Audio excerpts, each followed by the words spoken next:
welcome to Potter Revisited. I'm Tori. And I'm Shay. And today we are discussing the final chapter in Philosopher's Stone, The Man with Two Faces. Or, as we like to call it, literary whiplash. So I'm going to open with the opening of the chapter, which is, it was Quirrell, which is just such a good, lovely opening sentence. Like, it's just so perfect. Like, the suspense at the end of the last chapter, it wasn't Snape. And then all of a sudden, it was Quirrell. Like, it's so well done.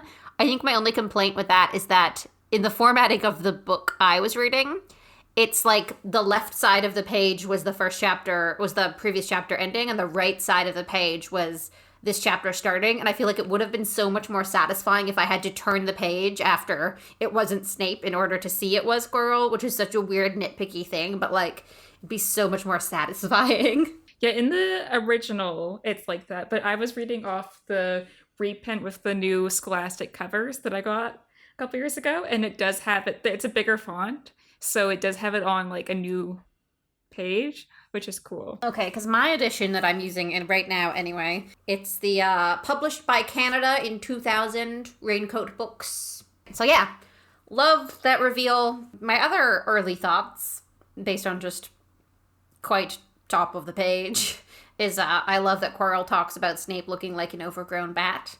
As a person who both loves Snape and bats, it's delightful. I'm like, yes, absolutely, I'm on board. Kind of helpful references, like when I think he's referred to as a bat a lot in the series, or at least like Harry thinks it, or he's just always there and he like disappears and appears. And doesn't he like transform himself into a bat or something when he leaves in the end of Deathly Hallows? No, he doesn't transform into anything, but he is the only wizard besides Voldemort who can fly without a broom. Right, that's what it was. So he just like full on flies out of there like a badass. Like a bat out of hell. Was the other point you had? Oh yeah, more Snape. I've got a lot of Snape points, it's what I do. Yeah. I just think it's really interesting how shocked Harry was, like, Snape was trying to save me? Because that entire line kind of defines the entire series and the majority of major plot twists in the series. Just that line. Snape was trying to save me. That's it. That's the series. Yeah, I guess. Like, it's true. I mean, I don't know how much to classify, like, I know overall he was trying to save him, but I mean, like, I don't know if I classify, like, what he was really, what he doing really for Harry's benefit? Keeping him from death. I mean, he wasn't building the guy's self-esteem. He certainly wasn't making for a good learning environment, but he was keeping him from dying, which is certainly more than some of the other professors were doing. Like we talked about last episode where Dumbledore's like just like casually setting up Harry to die. Best of luck, kid. You're 11. I think my fourth thing, I felt so bad for Hagrid in this chapter. Like, I know we've ragged on Hagrid a lot, like the last few episodes. It's just like how he's like not the most responsible adult, but like, you know, he cares so much. And that's what we say. We love Hagrid. Like, he always has his heart in the right place. I think the thing about Hagrid is he always has the best intentions at heart, which is almost the difference between Hagrid and Dumbledore, is Dumbledore has the worst intentions at heart. But we love Hagrid. Not as much as we love Professor Snape. Well, that's you, not me. That was a transition, and it was golden. This is one of those glorious Harry Potter sass moments, when Harry, of course, says, Snape is trying to save me, and Dumbledore goes, Professor Snape. And Harry goes, yeah, him. It's just, yes, him. So good. It's such a sassy moment. That's one of those things I love about Harry. The full sass. Yeah. Just, yeah, that guy. Yeah, Harry doesn't have much respect for Snape, and it's just continued where he just constantly, like, Dumbledore tells him, like, oh, he's your professor. He's, like, an authority figure, and Harry's like, yeah, whatever. I think we can all relate to there being, like, people who we were supposed to respect and see as authority figures in our life, and being like, you know, I don't think so. Not this one. We've got to draw the line somewhere. Well, it's like they say respect goes two ways, and sometimes Harry knows that Snape doesn't like him. He's never been shy, and Snape's never been shy about it, so he's like, this guy doesn't like me. I don't like him. Yeah, not gonna waste my time being polite, which fine, good for Harry. I love the Harry sass. I also love that the Weasley twins, ever so passionate about their one true joy in life, toilet seats, tried to send Harry a toilet seat. Beautiful, classic, golden twins. Not the first incidence of them in toilet seats, not the last incidence of them in toilet seats, but, well, Ron being hilarious when Harry's trying to explain to them Dumbledore's weird takes on death, which is a consistent theme throughout the entire series, Dumbledore and his opinions on death. But Ron thinks it's batshit, and so he's like, I always knew he was off his rocker. Ron's just honest, and honestly, he's not wrong. But I also love that they say, even that they describe Ron in that moment as being even more impressed by his idol. So, like, he kind of idolizes Dumbledore, but in, like, he's crazy, but, like, I'm okay with it way, and I love that. But he's cool. Just generally, the plot twist was, like, this is, like, probably the biggest plot twist in the first book. And I was just wondering, I don't know if you can remember, like, reading this for the first time. Because I think you said that you always suspected it was someone else because it was too easy for it to be Snape. Yeah, I've always been a very suspicious, true crimey type of gal.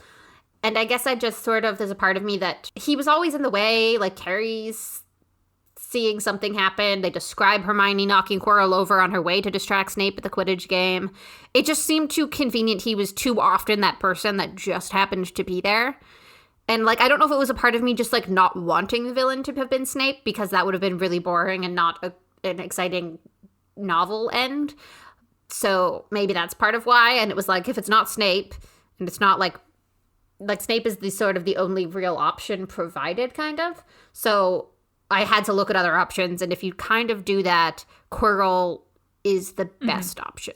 Yeah, I didn't actually read this book before the movie came out because I was still pretty young. So I already knew when I read this book, I already knew it was Quirrell. But I remember watching the movie, and I think that's probably what started my, like, love of, like, plot twists and stuff that you don't expect, because it's a children's book, so it's not supposed to be too hard. Because I loved mystery shows like Scooby-Doo and stuff. So it's always like, yep, you kind of, this is the first thing that was like a really, like, my first taste of, like, the big switcheroo where it's set up to think it's one person, but it's actually one person that you wouldn't, usually a person that you wouldn't suspect. The literary whiplash. Loved it. That's probably why I'm so much into true crime and stuff these days, and into crime shows, because I just love the mystery. I noticed the second time I was reading this chapter that I thought this was a movieism, but it's actually in the book that Quirrell just snaps his fingers and ropes appear and tie Harry up. And I was wondering, is this some kind of reference to wandless magic? Yeah, I would think so, because even, like, when Umbridge does her weird little rope tie spell, she uses her wand. Yeah, that's why I thought it was a movieism, because I know they do that in the movie, but I always thought he used his wand. But it just kind of shocked me, because I just didn't think that Quirrell was a powerful enough wizard to do wandless magic, because we do know it exists, and we do know that it's, like, really difficult. So that's why I was kind of like, wonder if that was just kind of like a mistake or just an oversight. But then he also has Voldemort in the back of his head, so I mean, who knows? I mean, he does have Voldemort on the back of his head, but he's still a Quirrell, because, like, the magic and the things he does while Voldemort's there isn't overly impressive. So I feel like it's something Quirrell himself knows how to do. Having Voldemort there didn't make him more proficient at wandless magic. I would say that maybe, I mean, it's probably just a slip up on the part of the author, but if I want to make my brain happy, I would maybe just go with certain wizards can do wandless magic just for, like, the spells they do the most. Like, Harry could probably do Expelliarmus wandless pretty early on in life if he tried, because he does it so much. And Quirrell, as a person, seems like he maybe isn't the most combative, so it's almost like a defensive spell that can be used combatively. Like, tying someone up means they can't attack you. You can stop them from doing something, but it isn't overly aggressive.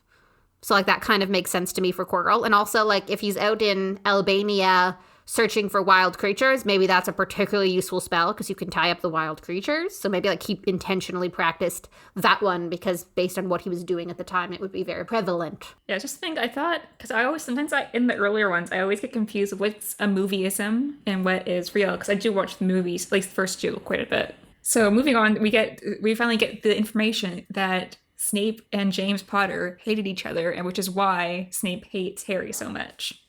The big reveal, the second big reveal. And I just like this, because this kind of, like, goes through the whole series. Is Harry finally learns out, like, why Snape doesn't like him, because Harry just has his gut feeling that Snape doesn't like him, and he just doesn't really get it, but he just goes, like, whatever, I don't like Snape. And this is, like, the actual, like, reason is that Snape's a petty bitch and it's holding a grudge. Honestly, I kind of want to give Snape a sucks count just for holding a grudge against a child, but I'll think about it. Yeah. He just needs some therapy. It's misdirected anger, okay? But it's interesting that, like, I guess it's like a well-known thing that James and Snape can get along, I guess, because Quirrell knows this. And everyone knows, like, Hagrid probably knows, Dumbledore knows, because Dumbledore tells him at the end of the chapter. Yeah. Well, I feel like everyone who was, I mean, Quirrell wasn't, but most people who were in any way involved in the Order of the Phoenix sort of knew that there was treachery afoot there, and then anyone who went to school with them, and then anyone who likes gossip. So you got to assume Lucius Malfoy and them all know because he seems like the type. And maybe they talk about it in the teacher's lounge. Casual, like, oh gosh, Snape's still mad at James Potter? Yep. He's dead. He took his grudge to James Potter's grave. I don't particularly like James Potter. Like, I know we don't get a lot about him, and I'm sure he became a better adult than he was teenager, but, like, he seems like such a dick. I feel like it's just because, we don't get a lot of James and Lily. We get more Lily because we have Snape's flashbacks and stuff, but I always just feel like we don't get a lot of James, which is unfortunate because we hear so much of him, but both of them are from unreliable narrators. So we have Snape, who doesn't like him, and we have his friends who worship him. So the true James is somewhere in the middle, and I like the idea of James, but obviously the Marauders are a big, like, fan component of Harry Potter, and so everyone has their own interpretation of James from, like, what we know, so everyone's made him into more of a well-rounded character. But yeah, I feel sad that we don't get more of, like, what James was, because we only get, like, probably the worst part of him, who was a bully when he's, like, 15 in school, and then we get the best part of him where he literally, like, sacrifices himself to save his wife and kid. I feel like for me, the way I view James is that, like, morally, he's a good person who will always do the right thing in big instances. Like in wars, he'll take the good side. He wants to protect the innocent in battle, and he is going to be very defensive of his friends. So, like, innately, he's a good person, but a dick. So, like, he probably is rude to people and makes fun of. He does, like, his daily behaviors are probably kind of unpleasant for someone like me. I wouldn't enjoy him. But he's on the side of good, you know? He probably just... I just always interpreted him as just kind of being, like, a kid that had a lot of attention growing up. Like, you know, the story was that Jane's parents, like, conceived him, like, unexpectedly later in life. So he was obviously, like, doted upon, as it's, like, noted, compared to Snape, who didn't have great parents. And I just feel like he is very personable and made friends really easily. And he just, like, was just kind of like a bratty kid. But I feel like... Yeah, he comes across a little bit like one of those people who thinks their presence is a gift to those around them. And he had his guest man growing up, too. Like, I have a little brother, and, like, it's just, like, boys with their friends, and when they're good at something, it's just, like, that mentality. But the thing is, like, those boys grow up. I just feel like he was just definitely, like, a popular kid that had a lot of attention on him, and what made him grow up was the change in the war. Like, who knows what he would have been, but I feel like when you're faced with such, like, a big, like, world event going on, like, you either you grow up or you're like, or not. And I just feel like he grew up eventually, because I feel like Lily wouldn't have married him if he was a dick. So the truth of James lies. He's someone you would stand next to in the battle, but you wouldn't invite to your barbecue. Yeah, I feel like James' character lies somewhere in the middle between how Sirius and Remus talk about him and how Snape remembers him. Yeah, I feel like Remus is probably a better judge of character, because there's definitely times where you can sort of see Remus being like,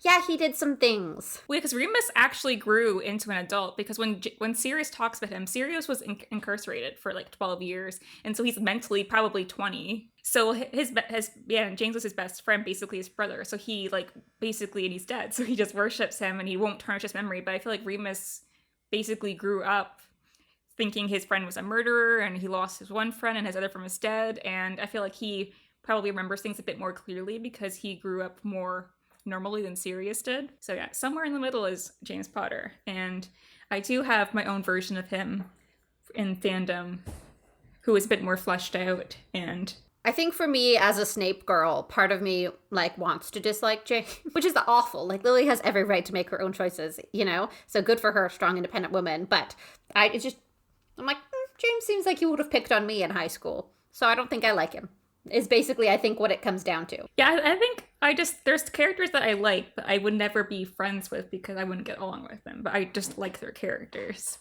Moving away from the Marauders discourse that we just jumped into. It's unexpected but necessary. So you have this line here that Voldemort says to Harry. Oh yeah, there's no good and evil, only power, and those too weak to seek it. It's a great line. It's very clearly sort of, like, encapsulates how Voldemort sees the world. There Yeah. being no good evil, there's only power. Like, either you're good enough to seek out power or you're not, and that's it. And it's just very interesting. He just trying to manipulate Harry because he's like, join me or you die. I'm just like, there's no way he joins you and he lives. Yeah, then none of this makes any sense. See, like we talked about last episode, how Dumbledore kind of wanted Harry to face Voldemort to test him, like how he would deal with facing Voldemort. And I don't know, maybe he thought Voldemort would try to manipulate him because I know in the movie, Voldemort promises to bring his parents back, and Dumbledore tells him, "Oh, there's no way to like bring the dead back." So Harry faces Voldemort, and he's already just like, "Hell no, I'm not going to the dark side." I mean, I think it helps that, like, he's been primed. This is the bad guy everyone hates, and also he murdered your parents. So it's pretty easy to, like, even as a child, be like, that's not the side I want to be on. You know what? I'm 11, but this guy literally murdered my parents, and all my friends say he's awful. So going on to, we know that at some point Voldemort Voldemort and Quirrell found each other when he was in Albania, but he didn't latch on to Quirrell until later. So I know Harry shakes Quirrell's hand when they meet in Diagon Alley before he steals he tries to steal a stone. So was it after this that Voldemort attached on to him? Because we know now that when Harry touches Quirrell, it like hurts him. Yeah, interesting. It's hard to know because we know Voldemort was just a wisp of evil darkness hunting unicorns in the woods. But I don't know if he like could remove himself from Quirrell to go hunting and then reattach himself to Quirrell. Because part of me... Because he says that he was like vapor. He said he wasn't like, so I was like, what kind of being was he? Because he wasn't like real, but he's somewhere in between. In my mind, he was just his piece of soul that was still around, right? Like he's just a fraction of a soul, bodiless, yeah, floating about. So I mean, I guess then it had to have been after that. So later on in the semester. Yeah, because I think Quirrell references that when he failed to steal the stone, he wanted to keep an eye on him, and that's why he attached himself. Yeah, so clearly it was... I mean, he tries to steal the stone from Gringotts before Harry sees Voldemort's wispiness in the woods, but some point after he sees the wispiness in the woods, I would say, Voldemort attached to Quirrell. I don't like growths. I have a particular, like, gross out about, like, mumps and things that, like, aren't supposed to be a part of, like, I don't know, man. And, like, the idea of, like, a whole person growing on the back of my head gives me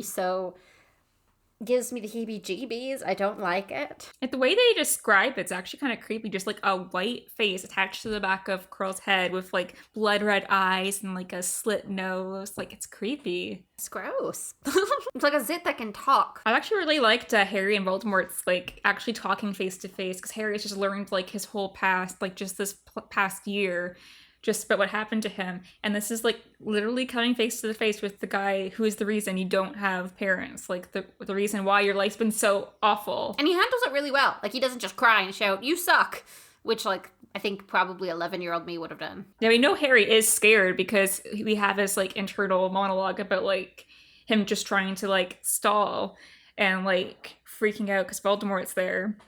But, like, yeah, Harry's, like, pretty a Gryffindor in this moment, I would say. Yeah, he's very much a Gryffindor. And he's really drink Dumbledore's Kool-Aid because he's like, I'll never join you. He's, like, willing to, like, sacrifice himself. He's already Dumbledore's man through and through.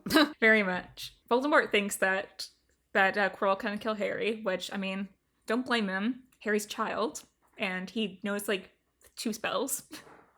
But, Harry touches Quirrell's hand to get him off of him, and it starts burning him. And I was wondering, Dumbledore says it's because of like his mother's sacrifice and like the love she had for him, which I'll talk about a bit later. But I was wondering if it could be a Horcrux thing, because we know Harry's a Horcrux, and we know compared to like the diary and locket that the containers that they're in, so Harry's body's the container, the soul's in, if it was protecting itself, because when Ron tries to kill the locket, like it comes out to protect itself, and same with the diary. Tom Riddle comes out of the diary to protect it's like the diary from being killed. That's super interesting because it's also Harry's protection from his mother in this instance. Dumbledore goes on about how it's the strongest form of magic, it's love magic. It would be so interesting if Dumbledore, who preaches that forever, was wrong and it was actually the Horcrux, which is hate magic. Like it's not the nice loving mother loves her kid magic, it's the Horcrux magic.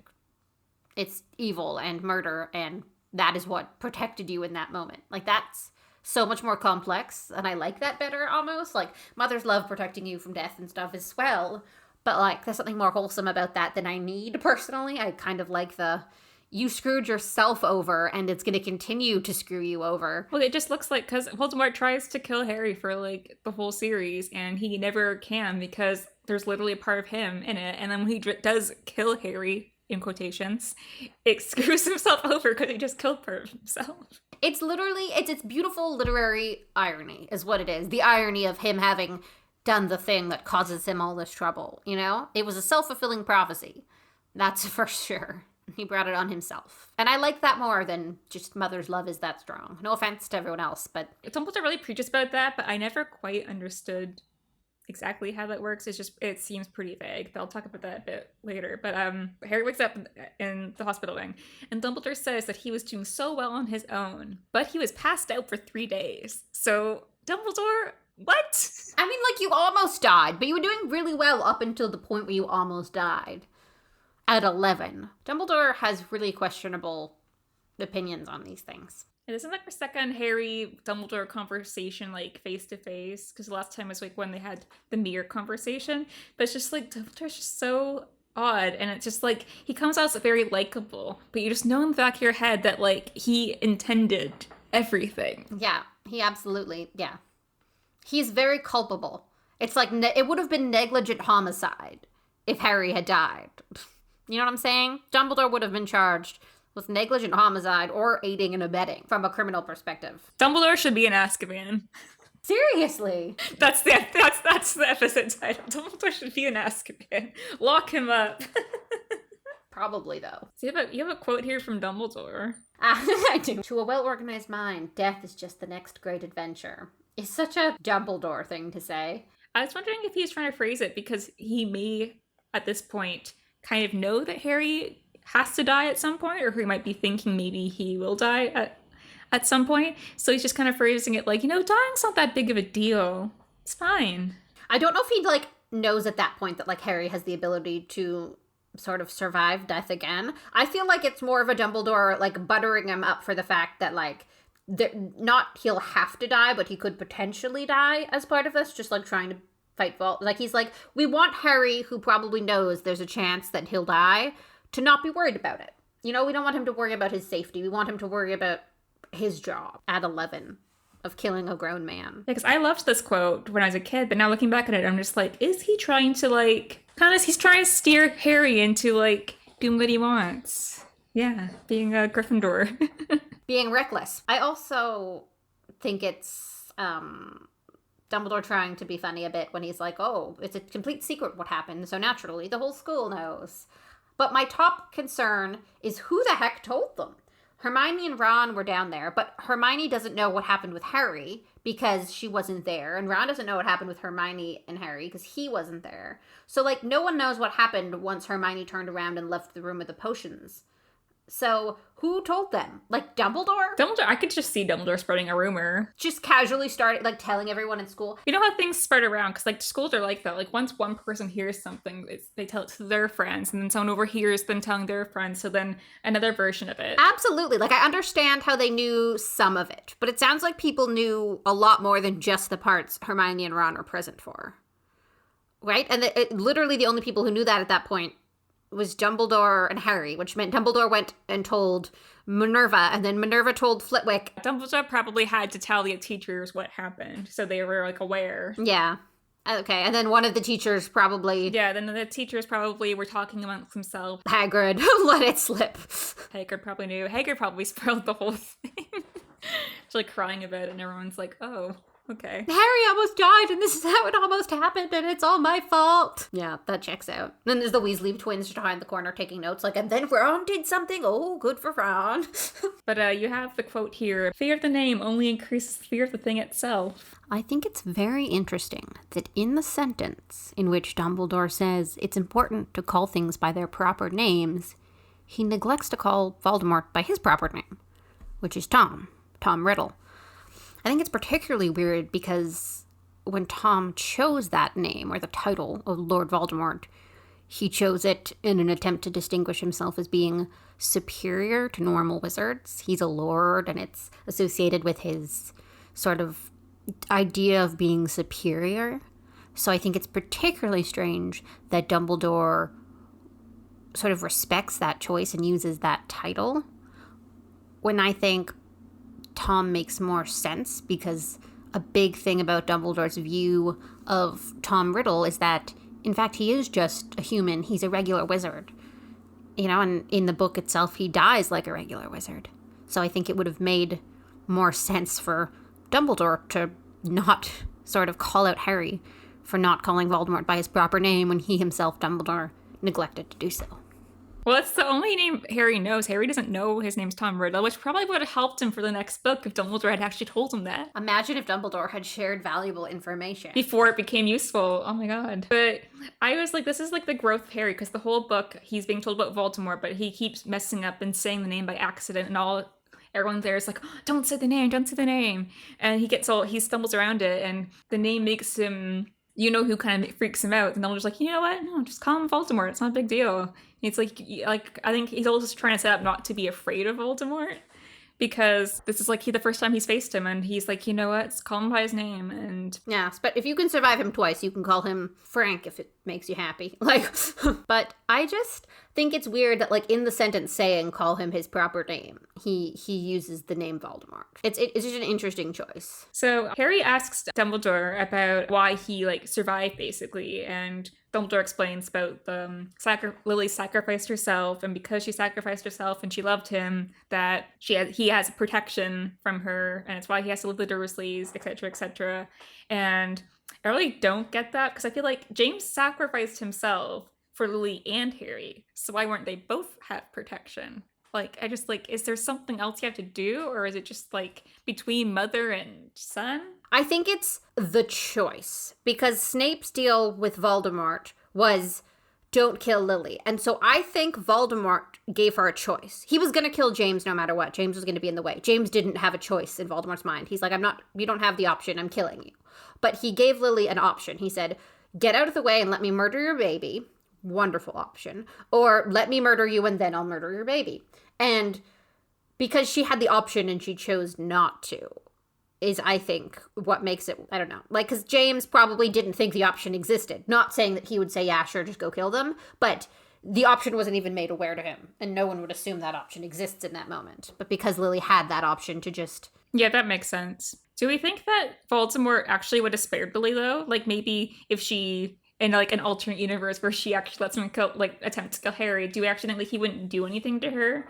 It just doesn't feel in character for Voldemort to spare this one person in the grand scheme of things. I think if Harry's dead, Lily Potter has no purpose in Voldemort's life anymore, and Severus Snape is a good ally, so I don't think he would spare Lily out of respect or honesty in his deal with Snape. He would do it because if he can go back and tell Snape, yeah, she's still alive, he will have improved the likelihood of keeping Snape loyal to him for longer.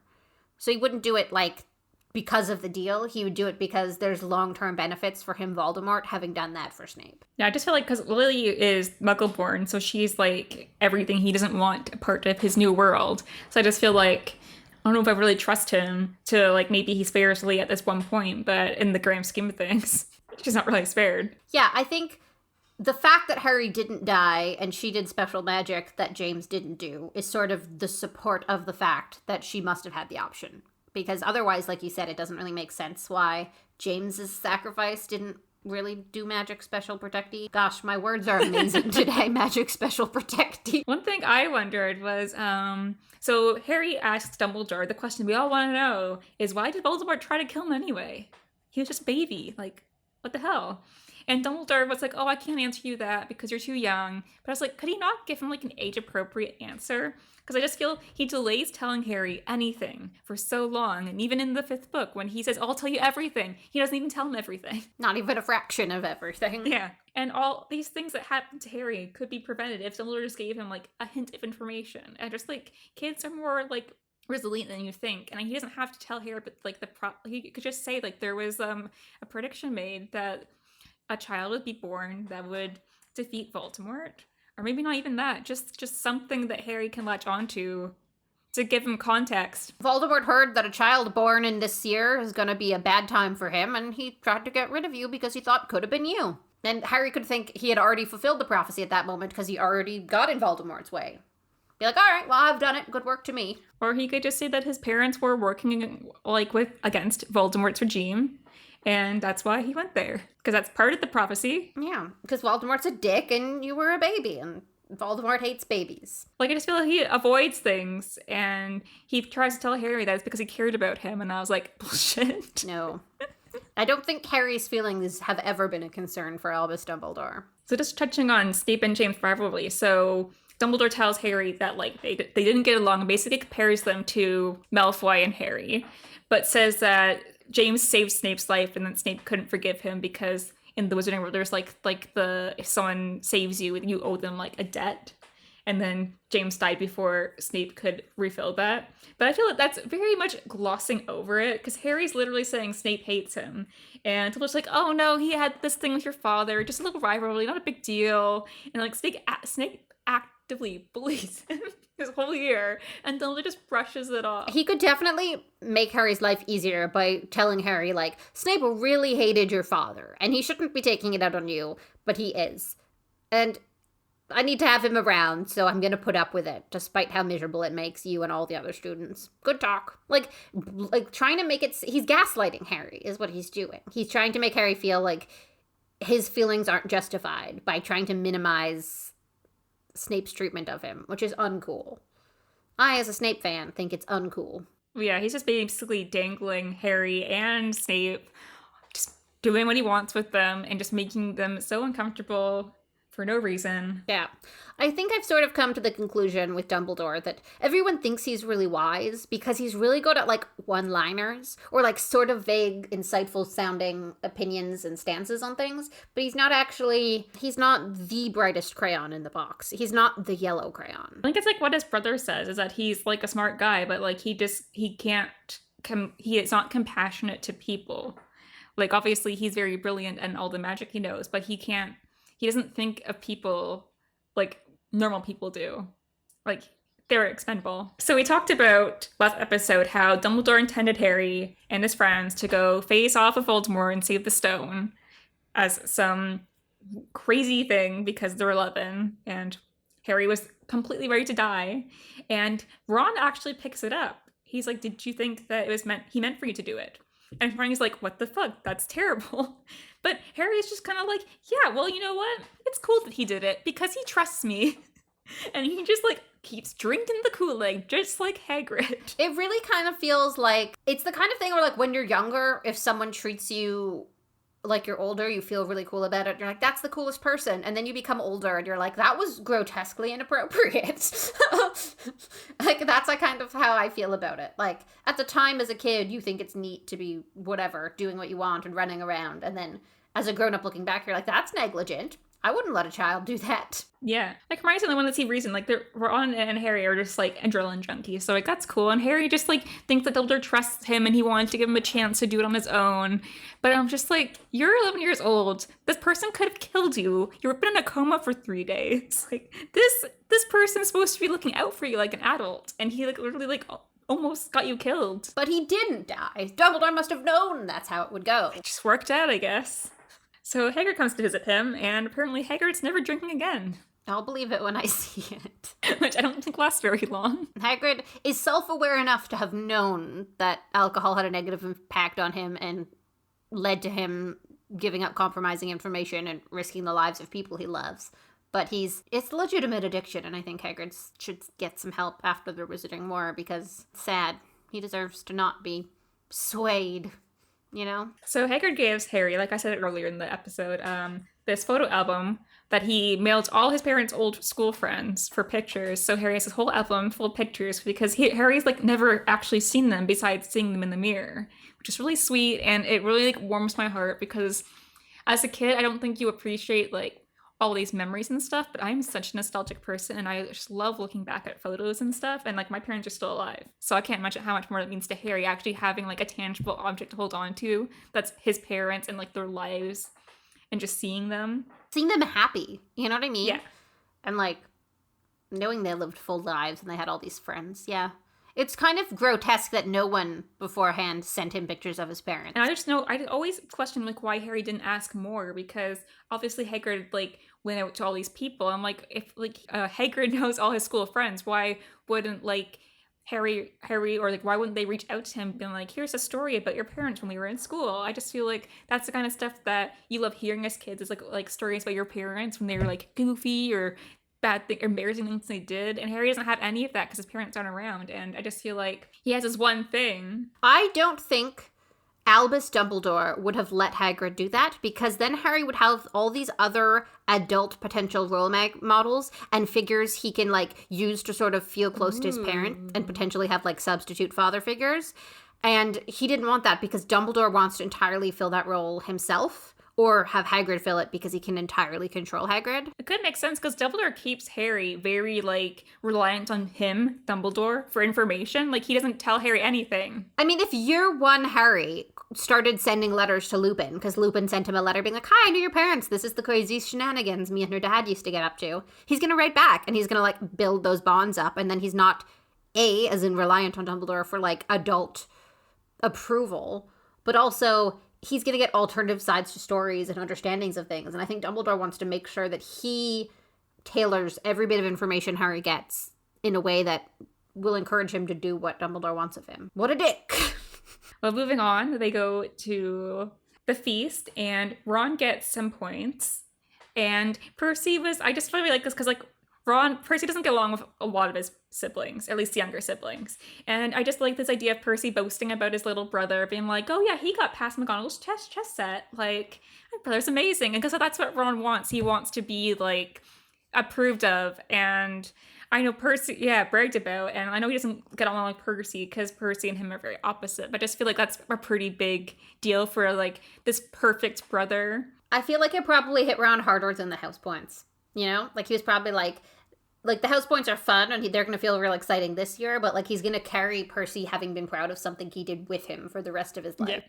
Yeah, as much as, like, they say that they don't like Percy's their brother, and, like, I just get that I'm the oldest sibling, so I don't really have this thing, but, like, knowing your siblings, like approve of you is, like, good, because as much as siblings fight, like, still family, and, like, their approval means, like, a lot. Especially for Ron, too, knowing that he feels like he's in a competition with all his brothers and that his brothers are really proud of him. It's a big win for Ron. And also a big win for Neville. Neville wins 10 points. Neville friggin' Longbottom. He's never gotten any points for anything, and everyone's just... And Neville's someone that, like, he doesn't feel, like, good enough for anything. Like, the true Gryffindor metamorphosis he goes through, and that he's the one that pulls this whole thing together for the whole house. Is this the nicest thing Dumbledore's ever done? Maybe. For Neville, at least. It's really good for Neville.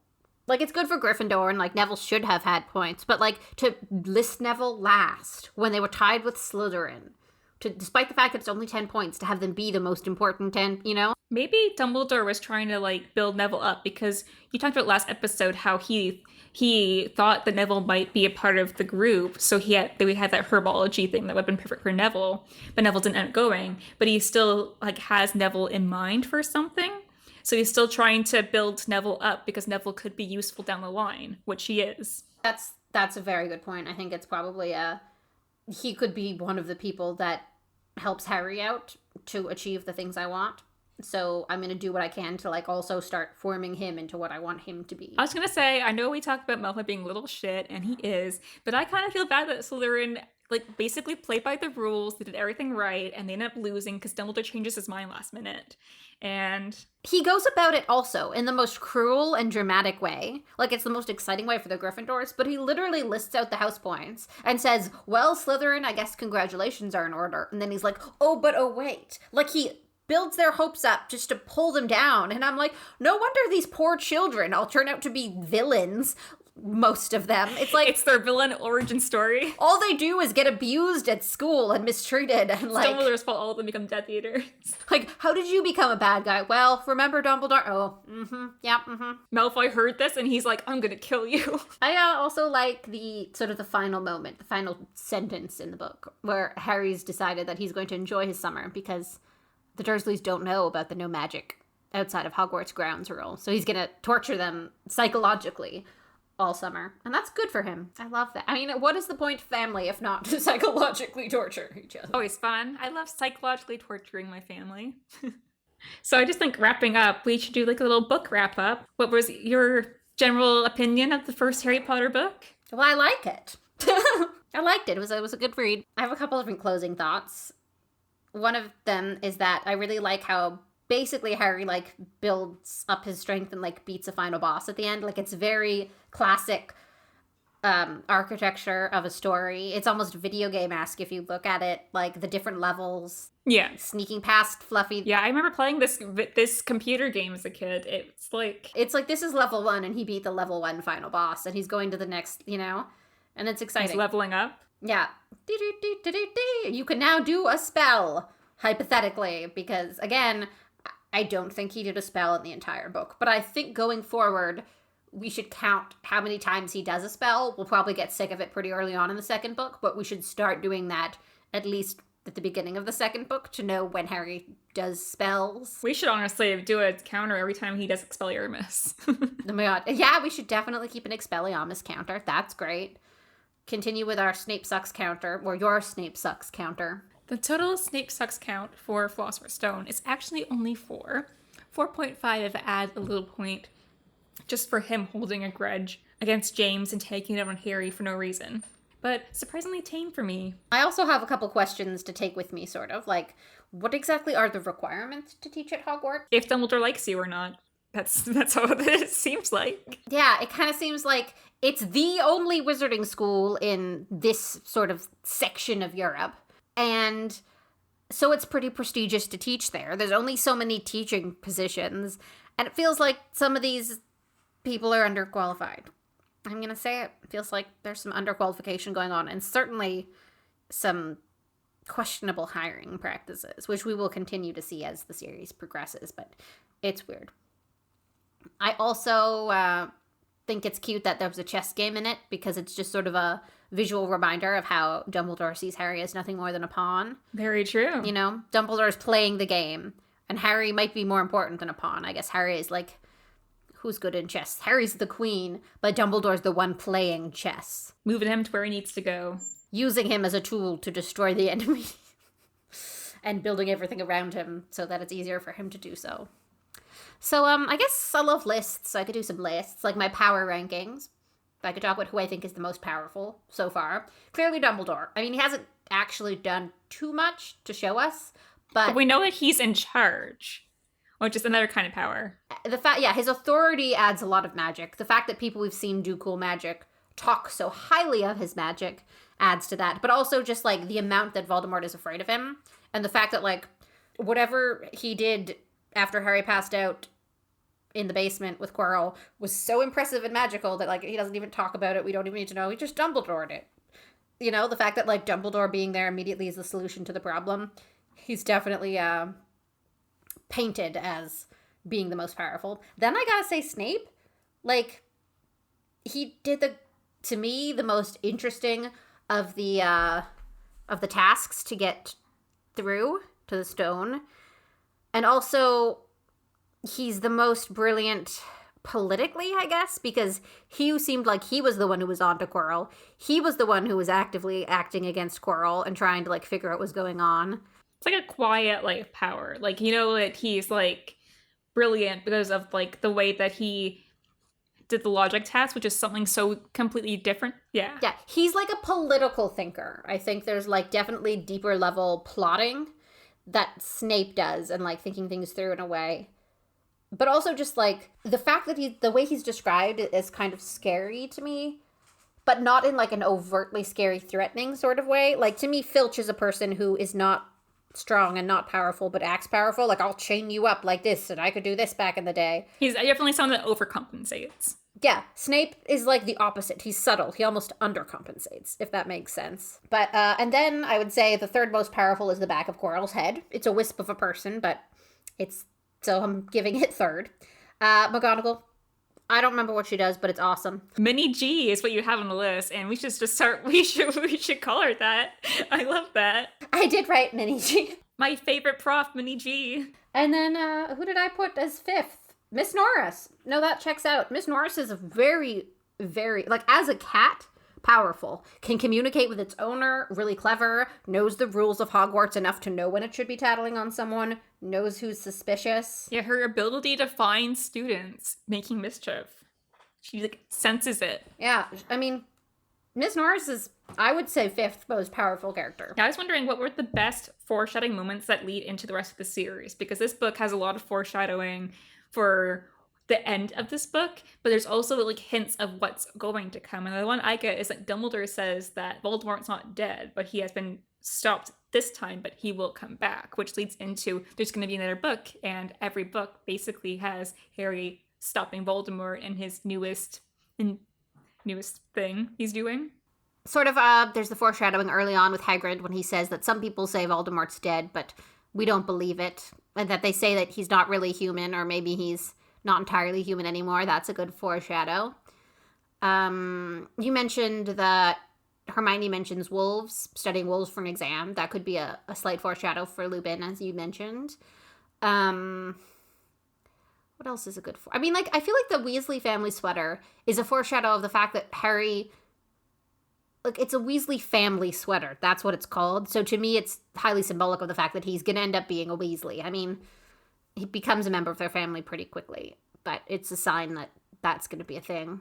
Well, there's a lot of name drops in like this, and the one I can think of is we get Sirius's name mentioned in the first chapter. He won't come in until Prisoner of Azkaban.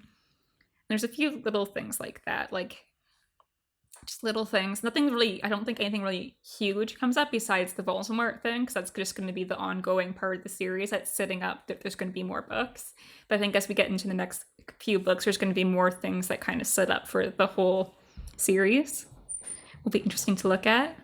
And speaking of my Snape sucks counts, I have a total of 4 sucky moments, which surprised me because I thought there'd be more, but I feel like I was trying to restrain myself and just not give him points every time he spoke like I would like to. I kind of want to give him like at least a half point just for holding a grudge against James and to take it out on Harry, because that's not fair.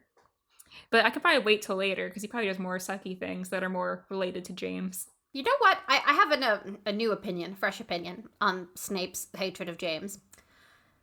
You know when you're having an argument with someone and then they leave partway through and you still have all these good points and you're fired up because you were passionate about your argument, and they just leave and you're standing there and you like want to finish the conversation but they're not there, and maybe you turn to another person who's around and you try and like, why did they say that when this is the way it is and this, and like that person's like, why are you having this argument with me? We weren't having that argument. You were having that debate with someone else. I think that's what happened to Snape, sort of. It was like he was in a very passionate distaste or situation or confrontation emotionally between James for so long, and it just was building up, and he never really got to have it out with him. They never really got to come to a conclusion. Like I said, they always think there's going to be more time to settle things. Like, I think ideally, he hoped that at some point in his life that he could make up with Lily and be friends again, but obviously that didn't happen. So he has all this like, it's anger blue balls. That's what I'm calling it. I'm coy. But like when you're so built up about this thing and you're like, we need to resolve this. This needs to come to fruition. We need to like conclude this because I have a lot more to say and I need to say it. And then James Potter died and Snape was like, but I still have all this. And so in Snape's mind, he's like finishing the argument with Harry, which is not good, but I think that's sort of... Because, like, he kind of equates Harry as being James just because Harry looks like James. But the thing is, Harry isn't James. He's Harry. But anyway, I wanted to go through some of my favorites. I think you talked about how your MVP characters were Ron and Neville, and I do think those characters really stand out in this book specifically. Like, we meet all the characters in this book, so obviously we're just kind of warming up the characters, but I do think that Ron and Neville stand out really well.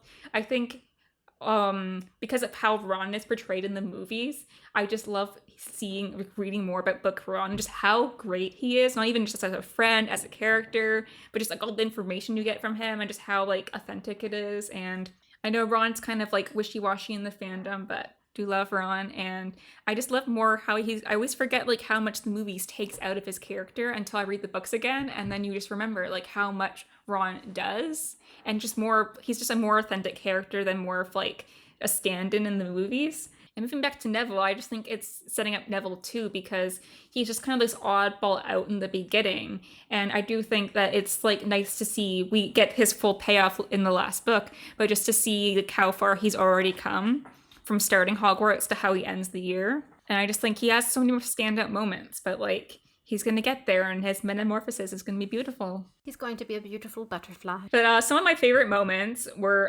finding out how much Hagrid drinks just in this book. I think we talked about it a lot, but it's a lot. It's kind of funny. Also, on a more sensitive note, I actually really loved the Mirror of Erised kind of chapter, but also just like the moment of Harry seeing his parents in the mirror and just reading that as an adult. I think I got a bit emotional when we were recording it, because just like the fact that we learned that he's never even saw what his parents look like, and he's just seeing them in a mirror and it's not real, and just like the despair he goes into, like I think that it hits more when you're old. And of course I love the Ron and Hermione banter. I just feel like the banter they have back and forth, like their little one-liners between each other, especially when they're telling Harry not to play Quidditch. They're like, break your leg, really break your leg, just stuff like that. I love like all like the little friendship moments. And some of my favorite chapters were Diagon Alley, of course, because I loved learning about everything, because that's kind of just like basically an exposition of Hagrid just explaining the Wizarding World, which is fun. I love Journey to Hogwarts Express because I love the going to Hogwarts chapters in all the books. I just love them being on the train and just like the stuff going on. And always the Midnight Duel. It's also really fun. It's really short, but it's like really high action. The fact that all these things are happening all at once and they're running around the castle trying to escape Filch and crazy stuff's happening. And of course, obviously the last two chapters are great for the big reveal. And my favorite class is probably Charms at this point. I just feel like Charms are fun stuff, like making a pineapple dance across the table for an exam sounds really fun. And favorite location right now is probably Diagon Alley because it sounds really cool. And I love little shops in a little like downtown strip. And my favorite prof is McGonagall, as always. Minnie G. What about you? I think I sort of ranked my favorites or characters using the wizarding grading schematic of O for outstanding, E for exceeds expectations, A for acceptable, P for poor, D for dreadful, and T for troll. So for outstanding, I went with Ron. He is everything you want in like a supportive best friend character to the lead. And then he sort of takes it a step further with the type of sense of humor he has, the way he supports people, the level of backstory we have. We already understand his family dynamics and how that's impacted the person he is. We already sort of know his character flaws, but we also sort of know his character strengths. He does such a good job of bridging what Harry and Hermione know with his understanding of the wizarding world. And just the attitude he has, like when he immediately knows not only is he going with Harry, but Hermione's going, and he doesn't even have to question her about it. He's just like, well, the three of us fit under the cloak. Exceeding expectations goes to Neville and Harry. Neville, because you expect so little of him in the way that, like, you don't expect much. He's bumbling, he's confused, he can't find his frog, he's goofy, he's getting in the way, he's getting caught. He's bumbling is sort of the term. And yet he does learn to stand up for himself. He does beat up Draco. He does do all these things that early on, like, we forget, because Neville does so many big, huge, influential things later in the series. You forget that, like, for an 11-year-old, he sort of conquered his dragon in book 1. You know? Harry doesn't even get one until the 4th book. And so and again, he sees Snape every day, and that's the thing he fears most, and he goes to potions still, you know? So Neville exceeds expectations. Harry has everything you need in the lead, but then also is so sassy, you know? Like, that wasn't needed to make the series, but it makes Harry so much better and not bland. Like, I think a lot of the times, I think especially as a children's book, having because Harry's who we get the most out of, like, his thoughts, his feelings, and if he was just like a basic hero character, it'd be kind of boring. But I think because he's a typical child and he has like sassy remarks and one-liners and he's witty, it reads better and you relate more to him as a main character when you're reading as a kid. Because I feel like as a kid, like, they can do characters really blandly and you don't care. And then my next rating is acceptable as Hermione. Don't get mad. I know she would never get an A on actual tests. But just because she sort of introduced and comes in already being like the expectations for her are pretty high. They're like, oh, she's really smart. Oh, she's really good at this. Oh, she's really good at that. So it's sort of like what I expected. And there are little things she does, like the way she manipulates Harry and Ron into like starting a friendship and things like that I really quite enjoyed. But I don't think they were like beyond what I wanted from her based on how she was introduced, sort of. Once you start to know Hermione, everything she sort of does in this book is what you would anticipate. So it's acceptable. For poor, I went with Hagrid. Sorry. He shouldn't be drinking so much around children. It's not good for him and it's not good for them. Or he probably shouldn't be drinking at all if he, like, blabs his secrets. And despite the fact that he's a great person, he really has a very negative impact on the overall, like, safety of the children. And he's so easily manipulated by Dumbledore that he is actively manipulating Harry and doesn't even know it. So a little bit of self-awareness and, like, reflection would do good for Hagrid. And then for Dreadful, I went with Dumbledore. D for Dumbledore. Because he's a dick. Because he's manipulating children, risking their lives. He can't run a school. Abusing Snape's emotional state. Risking lives of children. Did I mention that one? Uses Hogwarts as his own personal, like, hiding place. Yeah, his own personal, like, playground. He's playing The Sims, is what he's doing. He's like, I'm going to put Harry in this room. I'm going to put a bunch of fireplaces and ovens, and I'm going to have him make toaster pastries in all the ovens, and then I'm going to take the door away and see what happens. Goddamn Dumbledore. And then for Troll, I went with the Troll, because it was quite trollish. Yeah, so that's, those are my ratings. I guess that answers stand-up characters. I don't know if I have a specific favorite chapter. I love Through the Trapdoor. I love the Potions Master just because we meet Snape. And again, even as a child, there was something about Snape that I was like, Now I'm like, it's different. And yeah, I think that's sort of my big takeaways going forward. I think for me, as we progress to the other novels, I will keep my grading scale going and do it at the end of each book so we can see. Yeah, I think we're going to keep doing a little wrap up at the end of each book just to, like, talk about the book as a whole and how each book stands out. Yeah, I agree. And which characters stand out and how our opinions change as the series goes on. Yeah, but next for us, we'll be watching the first movie, which will be cute to go back to. Thanks for listening to this episode of Potter Revisited and for joining us on this big chapter reread, which has been so much fun. And thanks everyone who has listened, including our family and friends. And we'll be back again to discuss the first Harry Potter movie. And as you close your book on the final page of this podcast, Season 1, do take the time to like and subscribe on all of your podcast listening places, as well as following us on Twitter, Facebook, Instagram. Yeah, do you have any thoughts about anything we've discussed on these last 17 episodes? Or any ways that we could improve the podcast? Let us know. You can email us at potterrevisitedpodcast@gmail.com or reach us across anywhere on social media at Potter Revisited, and we'll see you next time. Bye!